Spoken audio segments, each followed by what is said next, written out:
Today is December 31st, 1991. We're at the home of Bob and Rita Mumby at 3886 Mumby Road.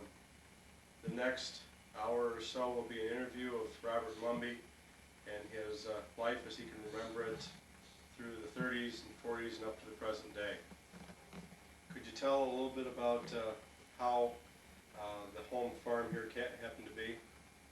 Well, the original Mumby farm, which consisted of 100 acres, was purchased by my great-grandfather about 1883. He came here from England because he was tired of taking care of horses and dogs for rich people, and bought this farm.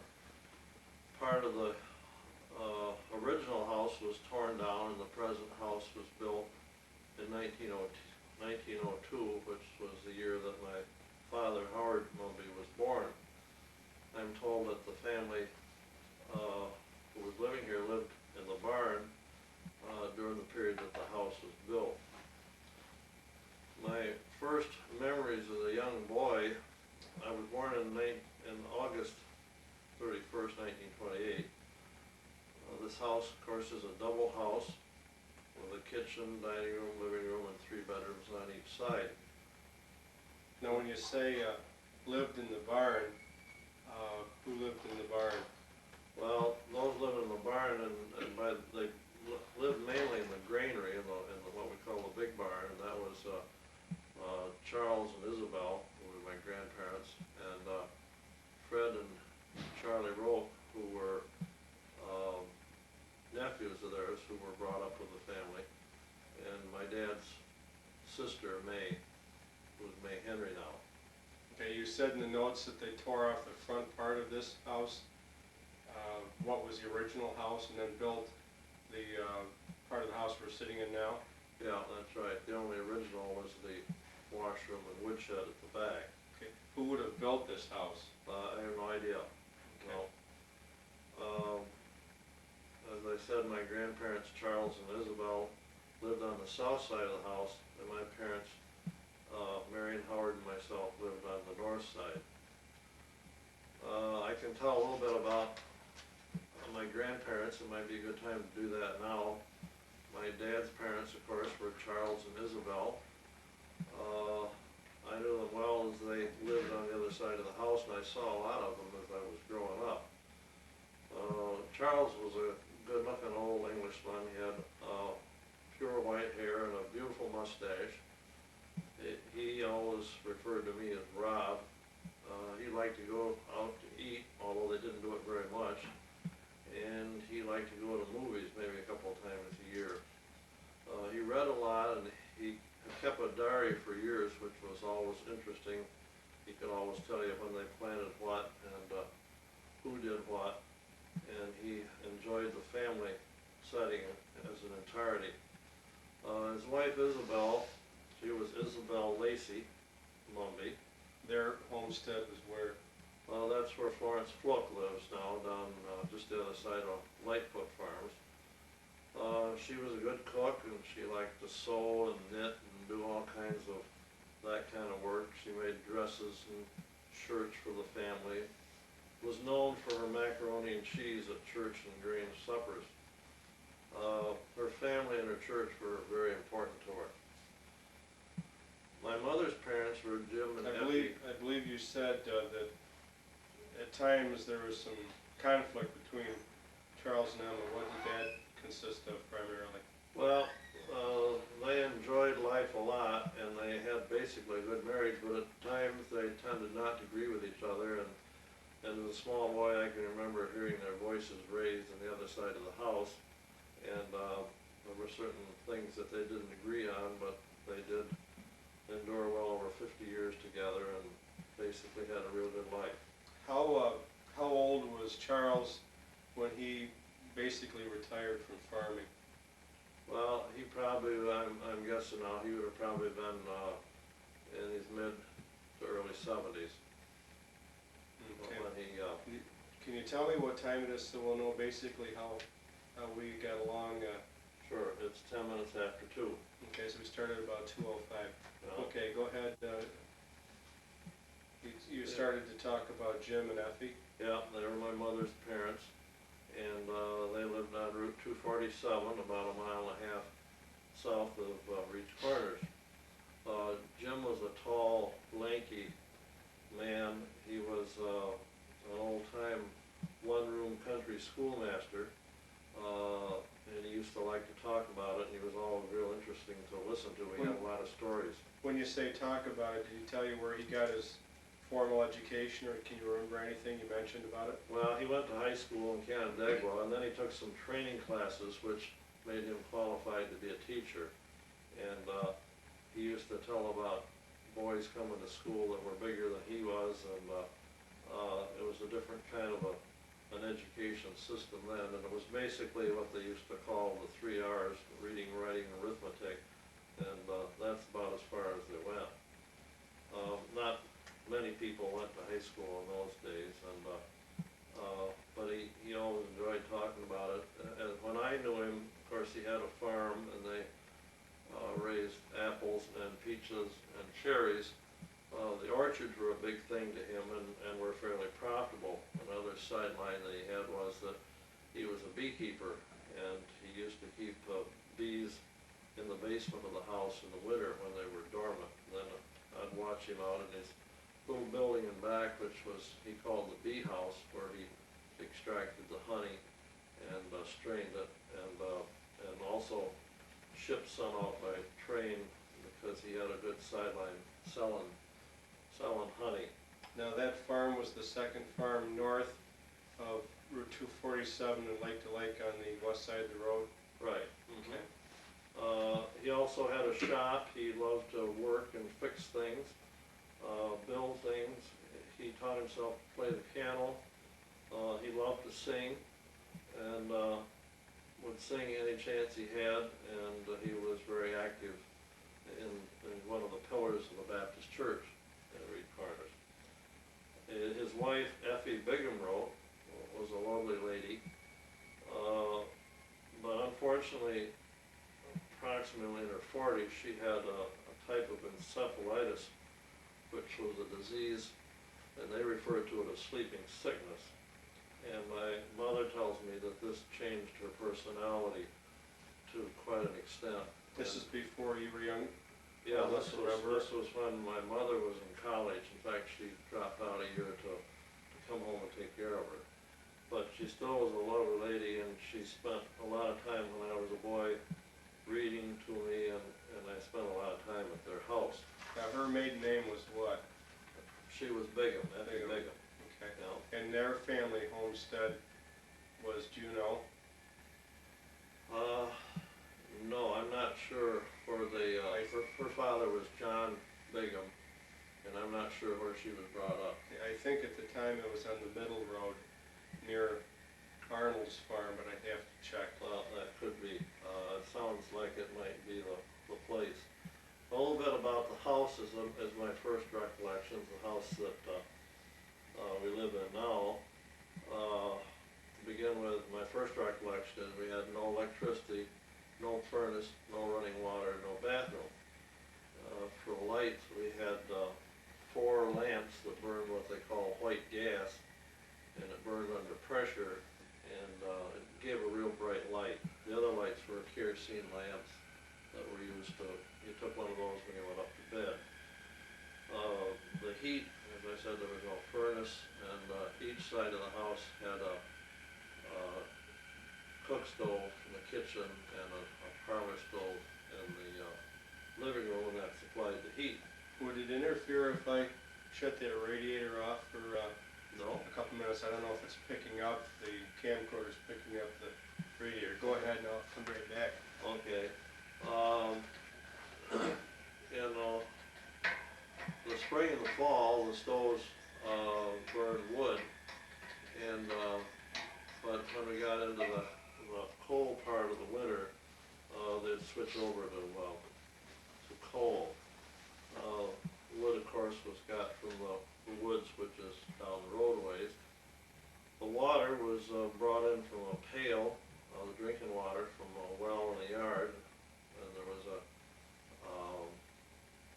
water pail on each one of the the sinks with a dipper, and that's where you got drinking water. And under the kitchens, there was a large storage tank for rainwater off the roof, which we used for washing clothes and washing dishes, and water was pumped out of there with a old-fashioned hand pump. Excuse me. The bathroom, of which we had none when I was a little boy, all we had was an outhouse, which was 30 or 40 feet west of the farmhouse.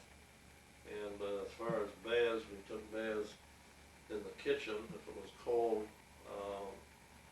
like in the winter, we usually had a bathtub set up in front of the kitchen stove, which made it a little more tolerable. But as you can imagine, people didn't take a bath every day like we do now.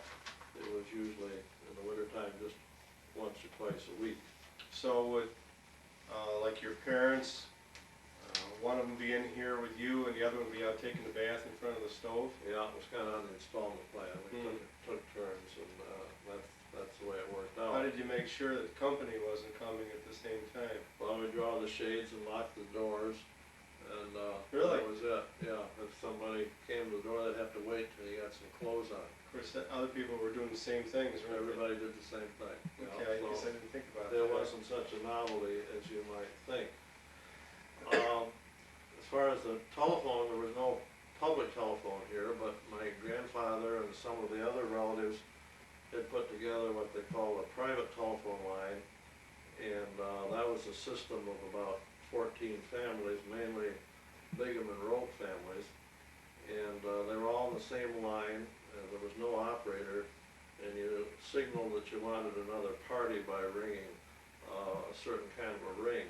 Like, I remember that if anybody wanted us, they'd ring 3 longs and 1 short, and that meant that they wanted the Mumby house. So with so many people on the line, you had to wait quite often for it to be free.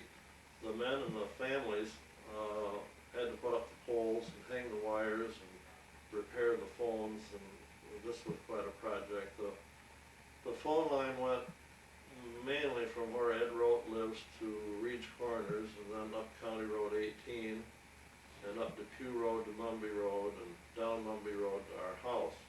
Did it go down to Lacey's too, or no? No, it didn't go any farther than on Depew Road than Mumby Road. Now, I assume other individuals had shorter phone lines, like up and down Reed's Corners Road? Well, there weren't many people that had private lines. This was something that my grandfather and I guess his brother, Grover wrote, and maybe Ed wrote, I'm not sure, but they kind of put it all together. But most people didn't do that. There were public lines available, and probably by the time I was 10 or 12, my grandmother had put in a Canandaigua phone in the house. So we had public phone after that. But it was a real pain because sometimes people on the private line would call and want my mother to call on the Canandaigua phone and make doctor's appointments and hair appointments, and it used to drive my mother to distraction when 4 or 5 people would call within a short period of time and want her to make, and then she'd have to call them back and tell them when the appointment was for, and so that was kind of a pain in the neck. They didn't limit that just to emergencies then? Oh, no. And of course, the problem was all the people on the private line were all relatives, and you kind of didn't want to hurt their feelings and tell them they wouldn't do it, so. Is there anything we can do, should I open that back up again, that, Well, if we shut the thermostat back a little bit, that'll stop. maybe I better do that. I thought that shutting off the radiator would, okay, continue. Okay, I have to remember to turn it back up. yeah. The other thing that my dad developed here was the use of a gasoline engine. This is prior to having electricity. Let me interject for a second. The phone that I have in my family room up to my place is the Mumby phone that was part of this arrangement? It was on the dining room wall, right between the door and that outside door and the big window. Okay. That's where it was all the time I was growing up. As far as this gas engine, my dad rigged that up in the back room, and that ran to a line shaft, which ran the washing machine, the cream separator, the meat grinder, and the ice cream freezer. So we did a lot of things with gasoline power before we had electricity. That was in the back room? The engine was in the woodshed, right out Okay. against the west wall of the woodshed. My first recollections were, as far as getting wood and that kind of thing, was the fact that in the wintertime, when there was more time, the men in the household would go to the woods. As I said earlier, there was a 7-acre parcel of woods down the road about a quarter of a mile, and George Mumby, my great-grandfather, bought that at the time or soon after he bought this farm, because there weren't any woods on this farm, and he needed wood, of course, for firewood. And we used to go down with a team of horses on a bobsled, which is like a wagon, only it has runners on instead of wheels. And we'd go down and take crosscut saws, which is a 2-man saw, and they'd have to take blankets along to cover the horses up so they wouldn't get cold as they stood and waited for us. Now, who would go besides you and Charles and Howard? Well, that was it. Yeah, we'd get on there and work all morning, and of course when I was little, all I did was kind of run around and probably get in the way, but as I got older, big enough to be on one end of the saw, my grandfather, Charles, seemed to delight in making sure that I knew how to run a crosscut saw, and he would tell me to move faster and don't ride on the saw, and so we used to, it was kind of nice when it was a nice day, but it wasn't very much fun when it was cold and windy. But basically the trees were cut into sections about 5 feet, and then they were drawn up here and piled in back of the house on end, and they were left there to dry. And then after they were dried, we put them on what they called a buzzsaw, and it was cut up into 14-inch or 16-inch blocks, and then the blocks were thrown into the woodshed after they were dry, and then when they were in the woodshed, they had to be split and carried in for the stove. Okay, now, you say there wasn't any woods on the place here. Were the hedgerows almost non-existent in terms of trees? Because now there would be wood for 2 families. Yeah, the hedgerows weren't as big as they were now. People took more time and worked the hedgerows back and kept them more under control. So a lot of the trees have developed since people had coal furnaces. Yeah, You got away nobody was from burning burning wood, and the hedgerows have kind of, in some cases, got out of control. They'd always save out some of the better tree trunks off to one side, and they would be loaded on and taken to a sawmill, not every year, but every 4 or 5 years when we felt we needed some more lumber. They'd haul that to a sawmill over near where the county home is now on Freshaw Road, and then they'd saw the wood, the tree trunks up into whatever dimension lumber we wanted. It was a sawmill where Palmer lives now. Yeah. Was I assume that was gasoline or steam engine? I Is that think in creek those isn't cases, much, is it? no, it was probably in years ago they were steam engines, but most of the ones I went to were run by gasoline or diesel engines. Okay, and we're talking you going to the woods when you're what, 12, 14 years old? Yeah, probably 10 to 12. Okay, so we're talking around 1939, 1942 along in there? Yeah, Okay. probably. Then, maybe even a little bit before that.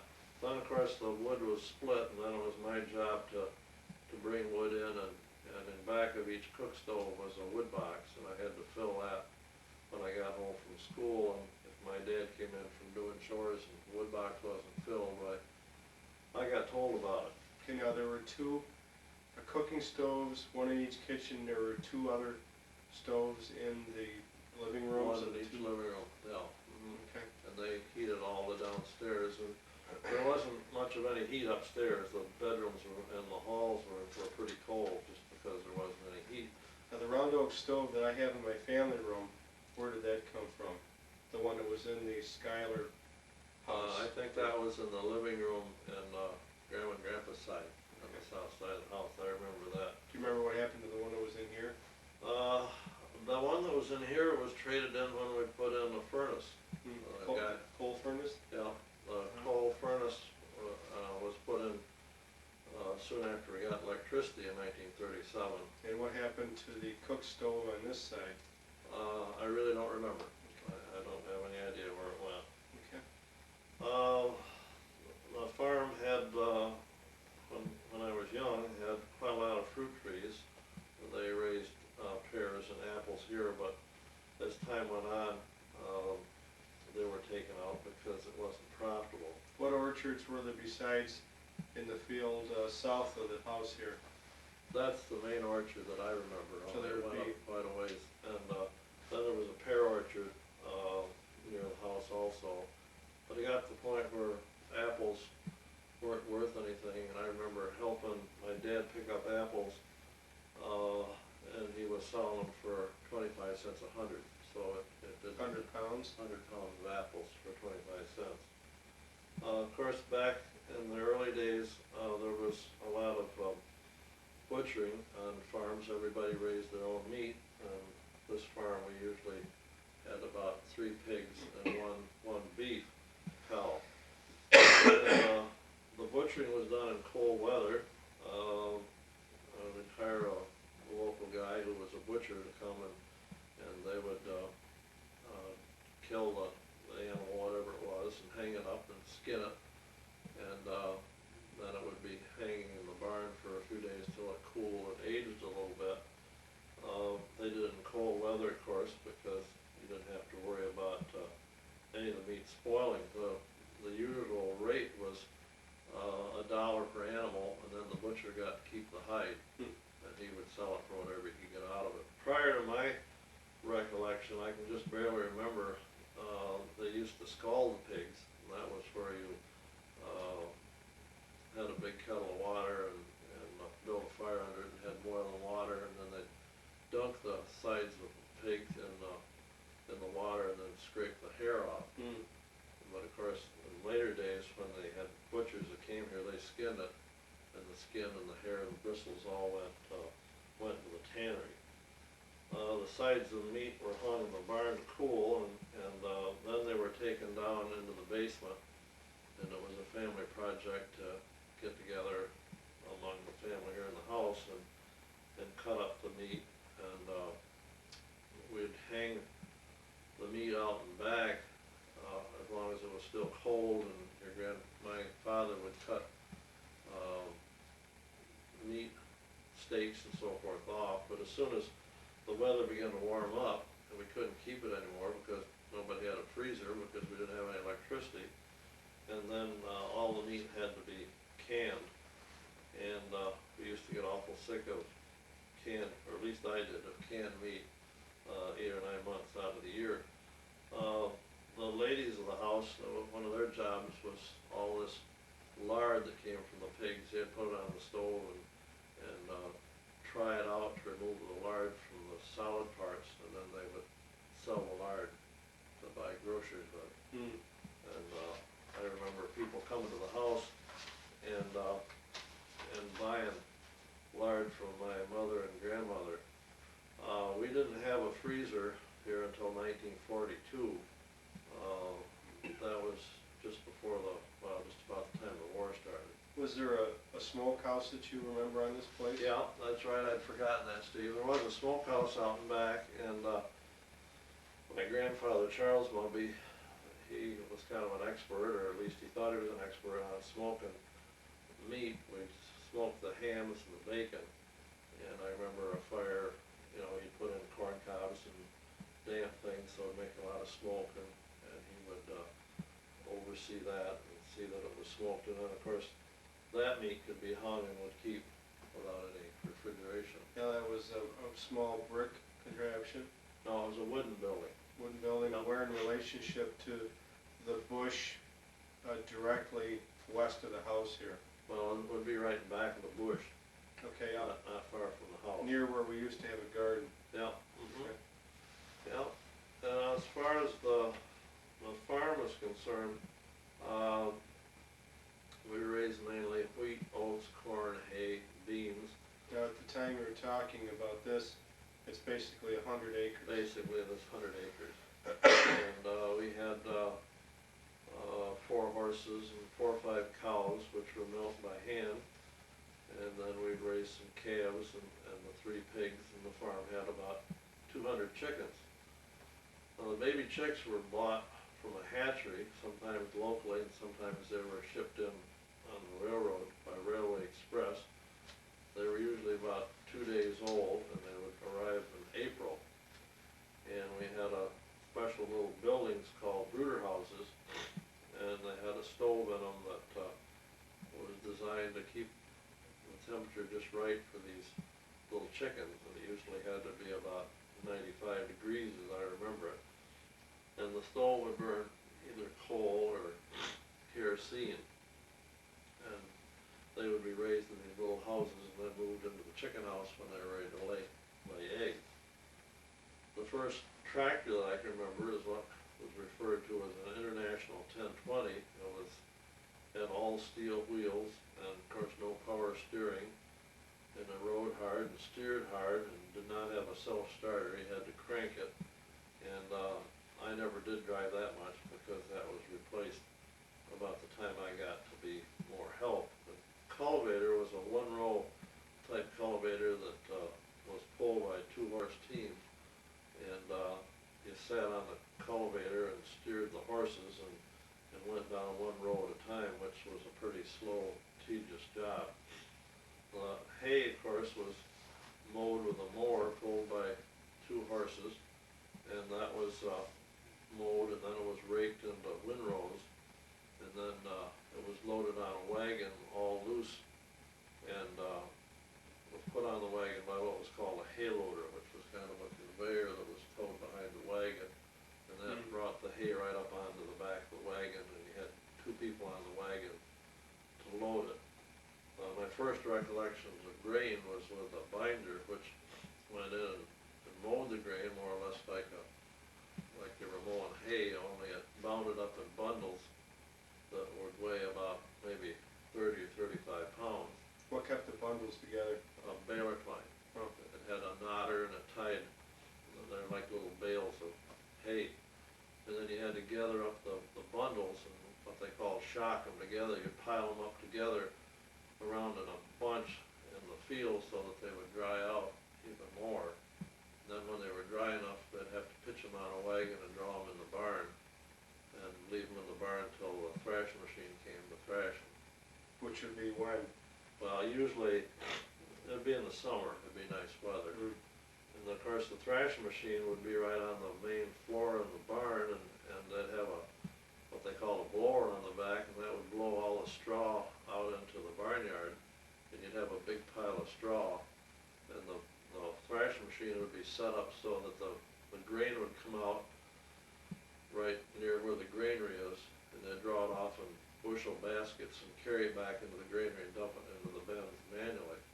Then you'd have this big pile of straw in the barnyard, and that was carried into the cow stable and the horse stable all through the winter by forkfuls to bed the cattle down and use as litter for the cows and horses. Now, when they were doing that at this place, would the straw be shot into the area where the addition was put on? That's right, yeah, right in the middle. And there'd be a man there'd be 3 or 4 men up in the mow pitching the hay or the grain or whatever you were doing out onto this machine, and somebody would be feeding into it, and then there'd be a guy on the blower that'd be running the blower and building a stack, so you'd have a nice, neat haystack. And my cousin and I, at night when they weren't using the thrashing machine, would go out and run the controls for the blower and pretend it was a cannon and we were shooting people. Now, this is George Henry? This was George Henry, and we used to have a great time with that kind of thing. Now, a thrasher, would they be paid in a percentage of the harvest, or so much a day, or? No, usually they were paid so much a bushel for what they were harvesting. So they kept track of the bushels then, didn't they? Yeah, they'd have a counter, and they'd keep track of the bushels. And would the farmer keep track also to make sure that it even?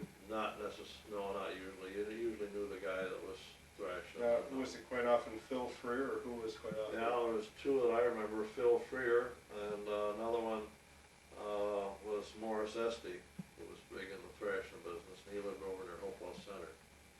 Do you remember any of the stories about Phil Freer, or no? No, not really. I remember he was kind of a character, but I don't remember. And as far as thrashing, when it came time to thrash, the farmers would all, what we used to call change works. But it would take maybe 7 or 8 men to do this thrashing process. So the men here would go down and help Geisels or Van Vorens or some of the other people in the area, and then they'd come back and help us. And that's what they used to call change of works. Did that work fairly well, or was somebody quite often shortchanged? Well, it worked fairly well. The only problem was if you had somebody who had a large farm, they'd have more hours of thrashing than some guy who had 50 acres, but I don't know how they compensated for that. I didn't get in on a lot of that. Mm-hmm.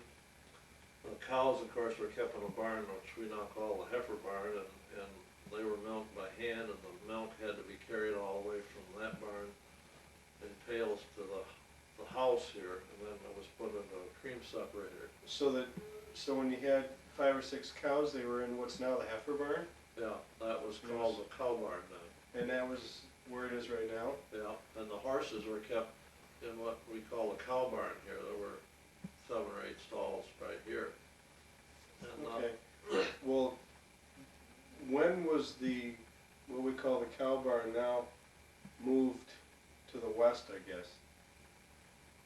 Wasn't the cow barn moved? No, it was always right there. Okay, wasn't one of the barns moved for one reason? Yeah, they moved a couple before my recollection, but I don't remember what for. Okay.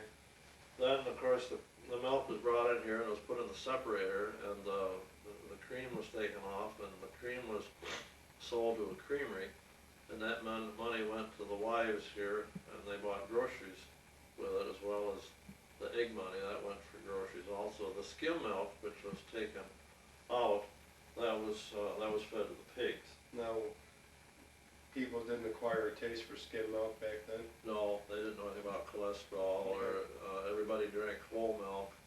And unfortunately, of course, the whole milk that they drank was not pasteurized, and there was a problem called unlet fever, which my dad had at a younger age, which was basically blamed on drinking milk that wasn't pasteurized. So when we got into the milk business, and when I came into the picture, we had our own pasteurizer, pasteurized milk in the milk house. You mentioned earlier the butchering and the lard and what have you. How late into this century did people here make soap? Well, I remember my mother making soap up till maybe I was 10, 11 years old. That was a mixture of lard and lye. And they always yelled at me to keep me away from it because it was really real strong stuff. The lye? The lye, yeah. And it was, could burn you if you weren't careful with it. I guess that about ends up early farming. We can move along now to as far as the school. I started school in the first grade in 1934. It was a country school, one-room school at the intersection of Depew Road and County Road 18. There's a mobile home there right now. There was one large school building, one room, that had all 8 grades were in the same room together. There was probably 25 or 30 students all in the same room, and up in front of the room by the teacher's desk there was what she called, or everybody called, a recitation bench, and she would call out, well, we're going to have 4th grade reading now, and or we're going to have 2nd grade spelling, and whoever was going to do their thing went up that recitation bench, and she worked with them, and the rest of us were supposed to stay back at our desks and study and read and do other stuff. Now, you said there was one large room? Yeah, but really one large room was a school, and then there was a small, or a room that wasn't quite so big, which was adjacent to it, which was mainly a cloakroom and, you know, just an auxiliary type room. Okay, did you ever hear that at one time, there were actually 2 rooms used at that school? Well, I'm thinking probably the one room that I'm saying is smaller maybe was a room also, as a classroom, but I never remember it. The way to get into the school, the main door would have been facing what direction? West? The main door would have been facing south. South, okay. Yeah. So Basically on that triangle there? yeah. There was a small building out back, which we called the woodshed, that they kept firewood and so forth in. Had to carry the drinking water from a neighbor, because there wasn't any well there, and of course everybody had to take a lunch. Always the same neighbor supplied the water? Yeah. And Who supplied the water? it was where Chuck Geisel lives now. Okay. And the mothers would go together, and once a week we'd have a hot lunch. It'd be something like Spanish rice or soup or something like that. What was the exterior, whitewash paint, or was it Oh, it was painted clapboards. painted clapboards? During my time there, Mildred Conklin, who was Dorothy Spore's mother, taught me in the first 4 years, and she taught there for a long time. For a number of years, my dad was a trustee. Now, the trustee was a man or a woman who was elected by the people in the community to he was kind of like the superintendent of schools, and he had to hire the teacher and buy the coal and see if the teacher was paid and kind of took charge of things. But he worked under a district superintendent who was over him, and that was Conrad Mewey, who was the father of Bob Mewey, who was an attorney in Canandaigua. Was this a paid post, or was this just, As far as a trustee, that was free gratis. We didn't get anything for that. We had an annual physical. A doctor came around and gave everybody a physical periodically. At the end of my 5th year in the country school, the school was closed, and we all went to what is now the Gorham Elementary School of Marcus Whitman, and I graduated from high school from that building in 1946. okay, this country school up here, did you say roughly, on average, how many kids there would be in school? Probably 25 25 scattered through 9 grades? through 8 grades. We didn't have a No kindergarten. kindergarten. We Okay. started in 1st grade. Was the school year basically around the same thing, first week in September to the 3rd week in June, like Yeah, that? it was the same. Okay, were kids allowed to, the older kids, take time off to harvest, or, Yeah, if necessary. Although, see, the kids, the oldest kid there would be whatever 8th grade is. They would help some, and they were excused if they needed to, Okay. because a lot of the kids were farm kids at that time. when kids, after 5th grade, you went to Gorham? Yes. Did the school shut down at the end of 5th grade? Yeah, they closed it and sold the building. What happened to the building, do you know? It was used for residence. It burned, didn't it? Yeah, it was used for residence for a number of years, and then it burned.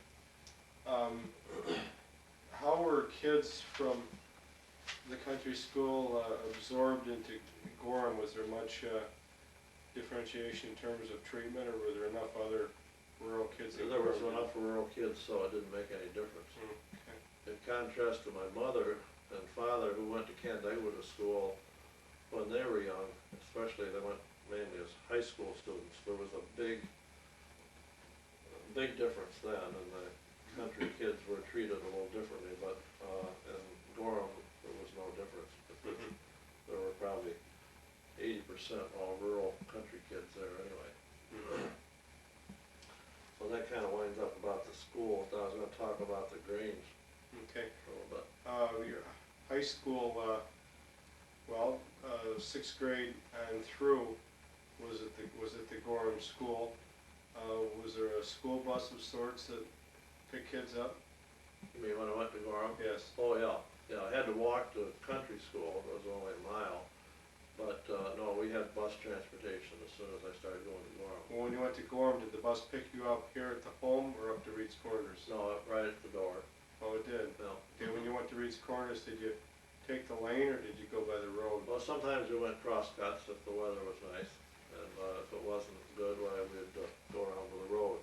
Okay. The Reach Corners Grange, that was located at where a vacant lot now is on the northwest corner of 247 and Lincoln Hill Road. It was a large two-story building, had a dining room and kitchen on the first floor, a large meeting room with a stage on the second floor. You probably remember Yes. that, don't you? It was really a center of social life. No one had much money, so it filled a real need. They had meetings twice a month with round and square dances and plays and card parties, public suppers to raise money. It really filled an important need.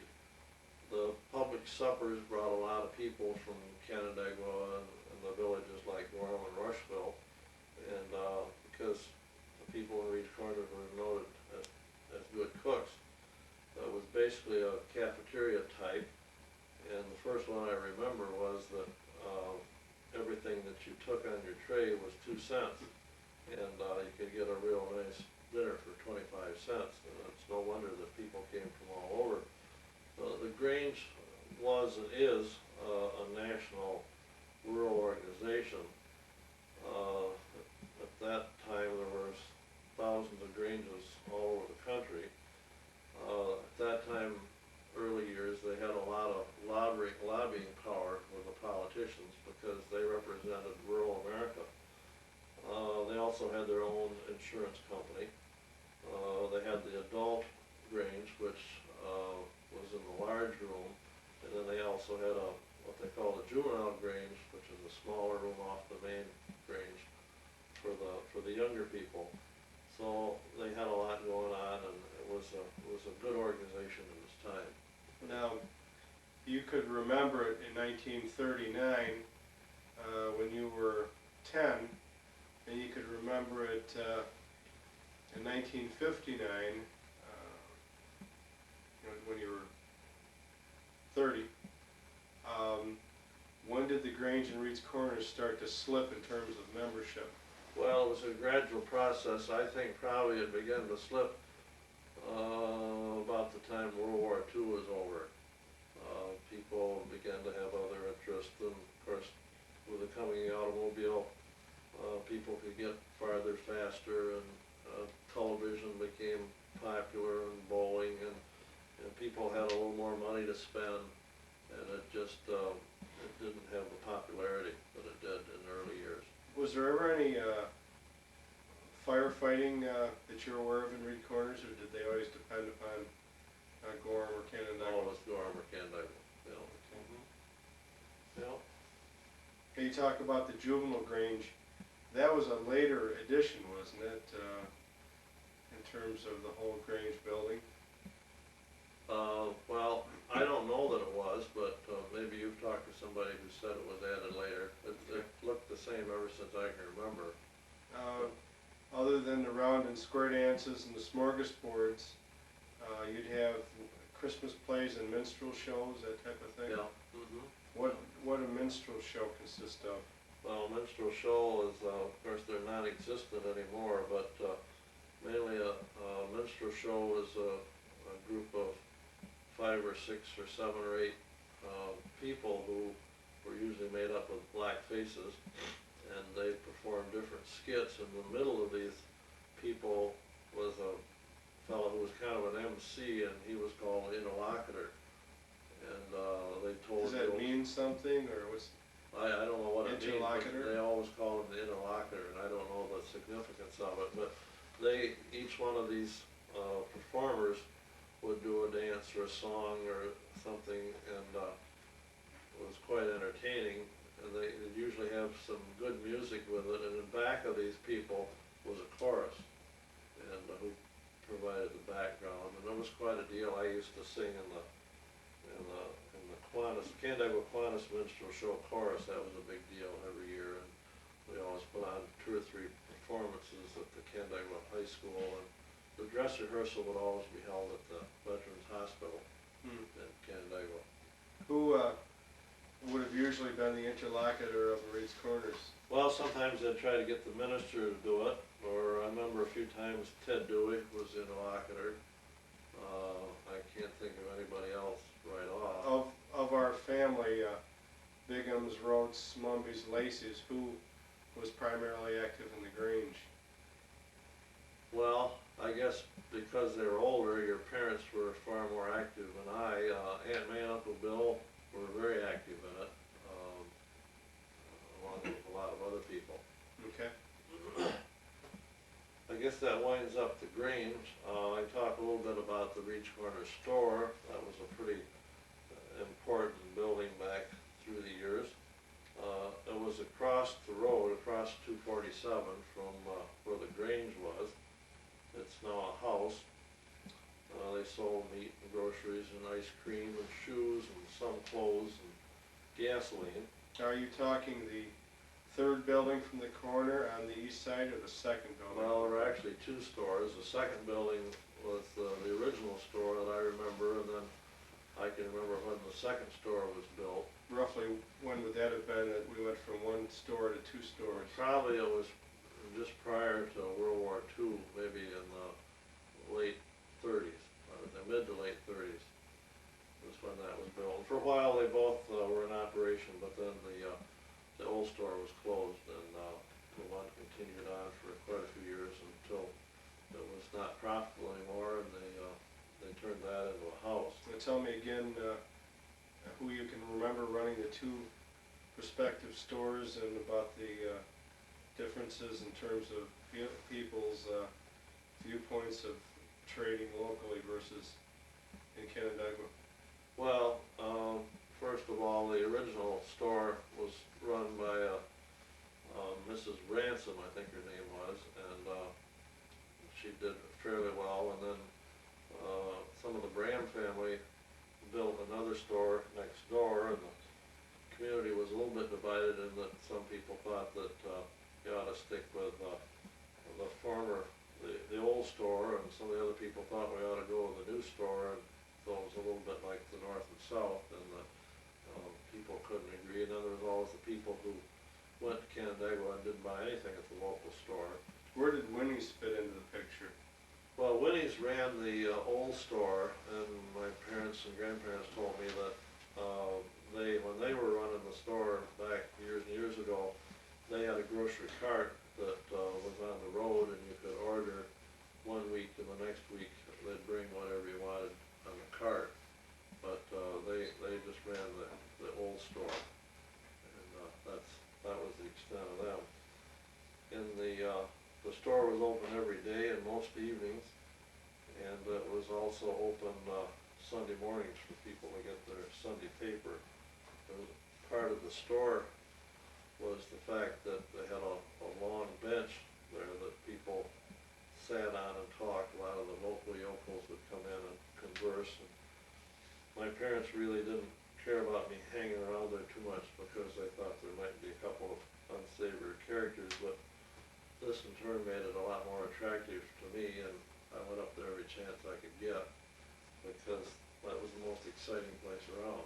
Now this is Bram's you're talking about now. Bram's pretty much. They both had a bench, but I spent more time at Bram's than the other one because the other one, the old one, was closed before I was too old. Now both places sold gasoline. Yeah.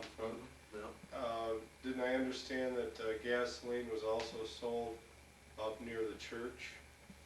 Well, yeah, there was the garage for the house next door where Redouts lived was up near the road originally. I can remember it up near the road, and they had gas pumps there, and they had brackets on the corner where they used to hang lanterns on it so that people could see it at night.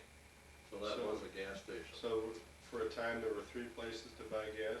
Yeah, but I never remember them ever selling gas up next to the church. So was that the person after Sam Conklin who ran the garage there, or? be about the time of Sam Conklin, Okay. because, he and Mildred lived there for a long, long time. But I don't know who owned it before he did.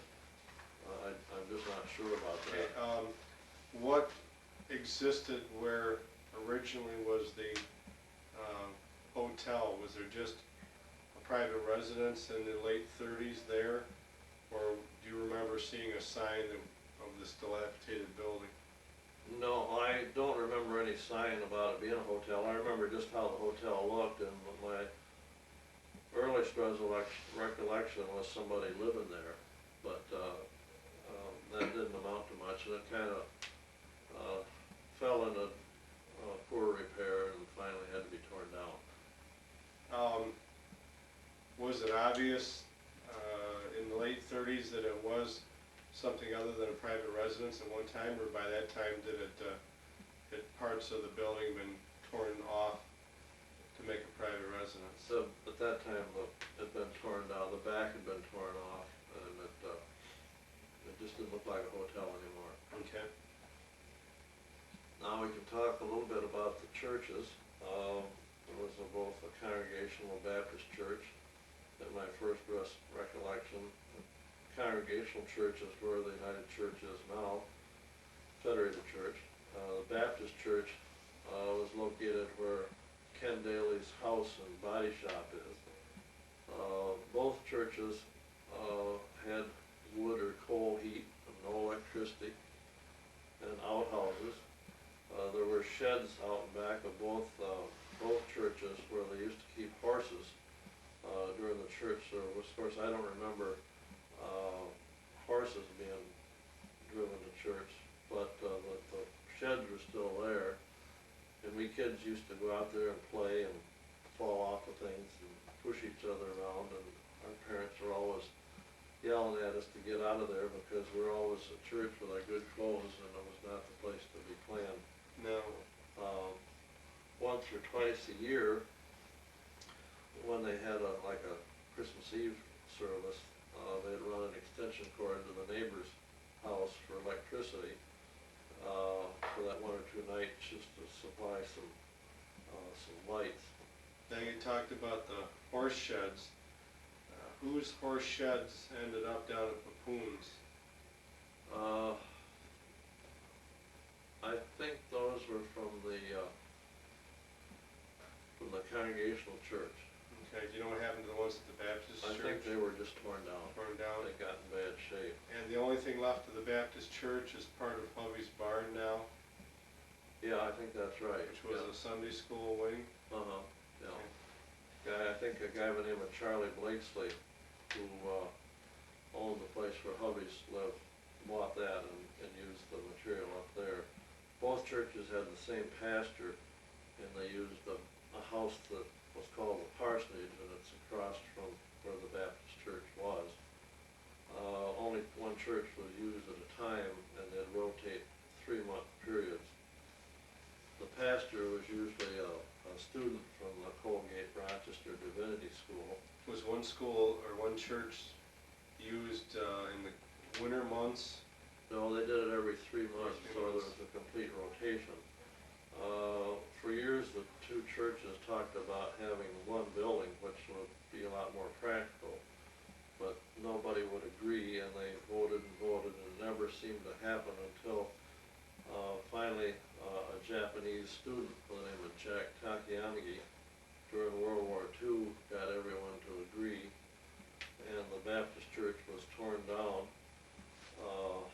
because the Congregational church was in a lot better condition, and we've had the one building ever since. Was there animosity toward Takiyanaki being Japanese? Very little, Very very little. little. Considering that we had a war going on,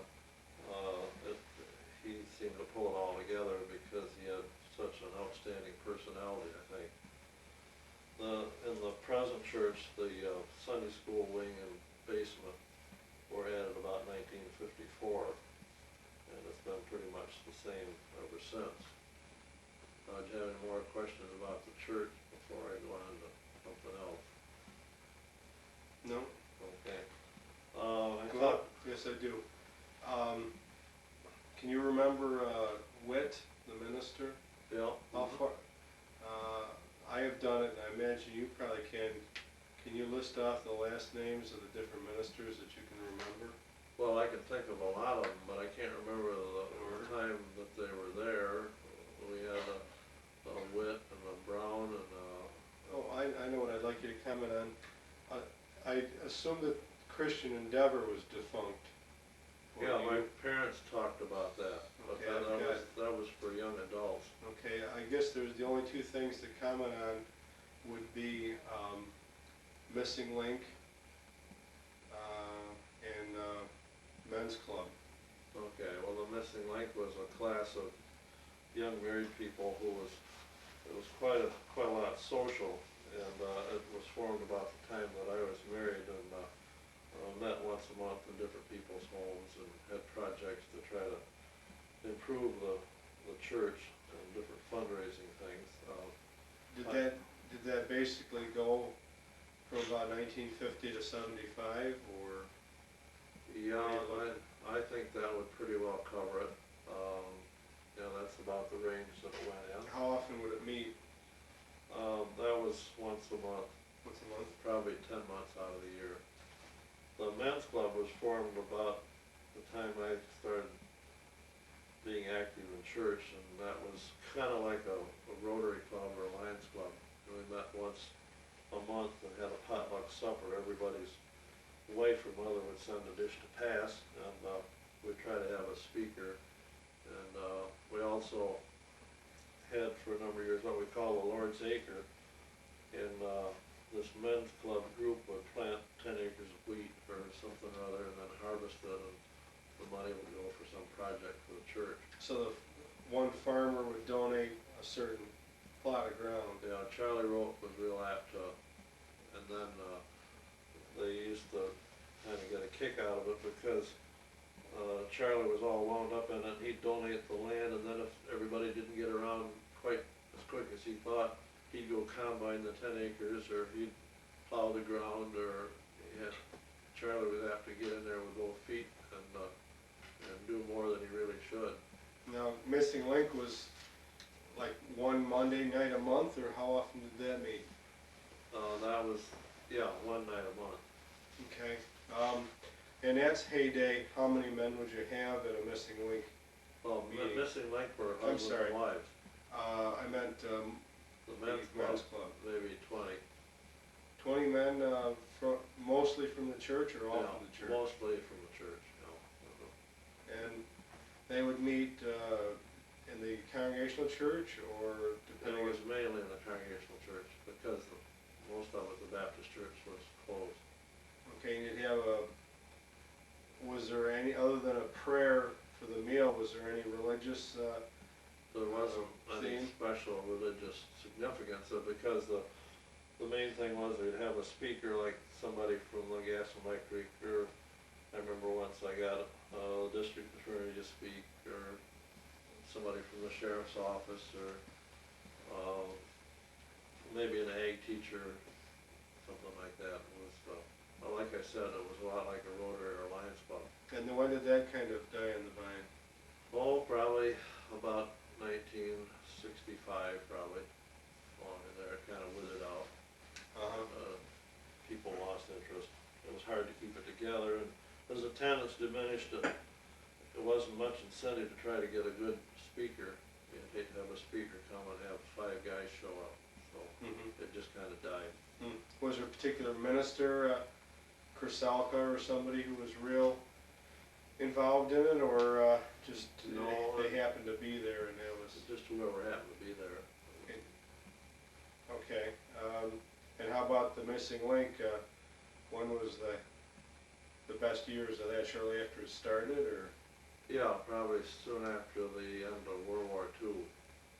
That's when it started. Okay. You haven't talked about the Victory Corps or the observation post. Before you get into that, can you think of any thefts or any crimes that have taken place up in Reed Corners that are of interest? No, I can't think of any, we didn't have much in the way of major crime. I can think of a few murder cases, but nothing that was right in Reed Corners. It was a pretty peaceful place. Okay. Can't remember anything that would be noteworthy anyway. Okay, Victory Corps, I guess, and, Okay. and Chiron Optical, and, Okay, well, I'll follow along through here, because I think Okay. it's gonna, why don't you keep those in mind, and if I don't hit on them Okay. as we go along, we can get back to them.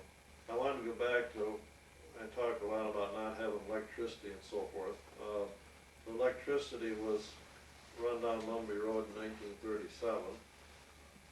This was a big event, and allowed us to have electric lights and a refrigerator and running water and a freezer and a furnace and all the things that we didn't have. We got electricity earlier than we might have because my dad spent a lot of time and a lot of trips to Penn Yan, which was the main office of New York State Gas and Electric, to talk with the manager about getting electricity down here. I usually went with him because I was a small kid at the time. My dad had to contact a lot of the people in the area to sign a petition to have them say that they would take the electricity if the lines were built. And a lot of the neighbors weren't all that interested because he had to tell them that there was a minimum cost of $4 a month, and a lot of them thought that that was more than they wanted to pay. But eventually it did happen, as I said, in May of 1937, they turned on the electricity for the first time.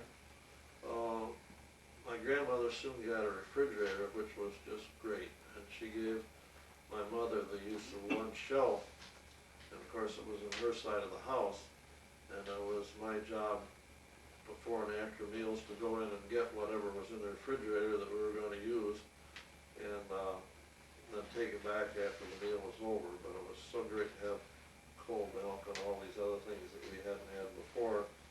One of the things I remember is that my grandmother made the most delicious pineapple sherbet that she made in ice cube trays and frozen in the ice cube compartment. now was the freezer, or was the refrigerator kept in what used to be the pantry? Yeah, you remember you and I carried it out of here back in 1988. Mm-hmm. My dad and grandfather bought the first rubber-tired tractor, which rode and steered like a dream. It also had an electric starter, so there was no more cranking the engine to get it started. And that was probably about 1940, I imagine. The next thing that came along was the combine. Now, the first combines were not self-propelled, and I don't know whether you remember them or not, but they were Yes. pulled behind a tractor. About that time, a larger freezer was purchased from Don Howard, which is still in the basement, even though we don't use it. And the good news with that was that we had no more canned meat. It was all frozen meat, and that was a pretty wonderful thing. The first hay baler was a great improvement over drawing the hay in loose. The bales all went on the ground, they had to be picked up later, but we thought that was great. A short time later, they added a chute to the baler, and that shot the bales up onto a wagon, but somebody had to ride on the wagon and pile the bales up. But then the next improvement was the bale kicker, which was mounted on the back of the baler, and that threw the bales up into the wagon, and nobody had to ride on the wagon anymore. So that was a good thing. Tell about writing and doing custom baling with Bill Henry and the goggles and that type of thing. Well, when I was fairly young, before we had a hay baler here, Uncle Bill Henry had a hay baler, which was a great baler, but you had to ride right on some seats right close to the baler and hook the wires that held the bales together, and that was terrible dusty and dirty, and it was so bad you had to wear goggles and a mask over you, and when it was about 85, it was just a terrible, itchy, dirty job. In 1940, my dad Howard purchased the Schuyler Farm, which is 50 acres across the road from where we live now on the east side of Mumby Road. It was owned by Henry Babbitt, and Is that Harold's father? I think maybe he was an uncle of Harold. And as I've told you before, my dad and Henry had made an agreement. My dad asked him if he wanted to sell the farm, and Henry said he did, and they agreed on 1,500 acres, I'm sorry, $1,500 for the 50 acres and the old house and barn. And the next morning, Henry showed up while my dad was eating breakfast and said he'd gone home and talked to his sister, they lived together, and his sister owned part of everything. And his sister said that $1,500 wasn't enough because there was wheat on that farm, and I ought to get another $100 for the wheat. And my father was extremely upset because Henry and his idea was going back on his word, and they'd made an agreement. And my dad kind of ranted and raved, but thank heaven he finally swallowed his pride and paid the extra $100, and we ended up with the 50 acres, which is some of the best land that we own. How many acres of the 50 acres was wheat? I think there was about 10 acres of wheat on the, Huh, so they wanted $10 an acre for the wheat. huh. The house, do I understand that you thought about renovating when you got married? Well, not very seriously because it was in bad shape. The wall, woodchucks had been working under it, and the wall was in bad shape, and it wouldn't have been very practical to do anything to it. When was the last people living there? Not too long before we bought it, maybe 1938. I know that would have been Well, that was Lon Powell or? Lon Powell and can't think of the other people who lived there. It was Dick Farrington and Lon Powell, and there was a lady there, and I can't remember. They were quite old. I remember Lon Powell drove an old Ford car and stuttered terribly. It was always interesting to hear him talk to my dad. Now, did they attempt to run the farm, or they just? They just lived in the house, and they rented the house from old Henry Babbitt. Okay. World War II, of course, as we all know, started with Pearl Harbor on December 7th, Now, you were aware when you heard about that? 1941. That was a Sunday afternoon, and we were here at the house. My dad had gone to a funeral for a hunting friend of his who had committed suicide. Who was that? His name was Yerkes, Alec Yerkes. His brother was an electrician, Frank Yerkes, for years. And of course the war ended with the atomic bombing of Japan, which happened during my senior year of high school. During the war, sugar, gas, meat, tires were in short supply, and many other things were rationed, and you had to have ration coupons and stamps to get any of it. There was a period of time where you could only drive your car for business or to work, and the police sometimes stopped cars to see if where you were going and what you were doing. And I know of a few people who would put a case of eggs in their trunk if they were going to the movies, so if they were stopped, they could say they were delivering eggs. A lot of students in high school joined what was known as the Victory Corps. This was kind of a rural agricultural group which helped with field work during the war.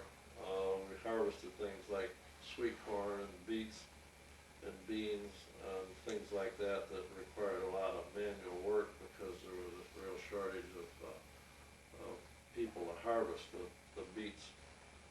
Beets were pulled out of the ground and topped by hand and put into crates, and the sweet corn, you had to pull it off the ears and throw it into a truck, and so there's a lot of manual work. It wasn't a problem for us country kids, but the village kids didn't think much of that kind of work. Mm-hmm. Right next to where Grace Bigham lives now on County Road 18, just outside of Reed Corners, there was a small building which was used as an aircraft lookout warning station. And volunteers were there 24 hours a day report any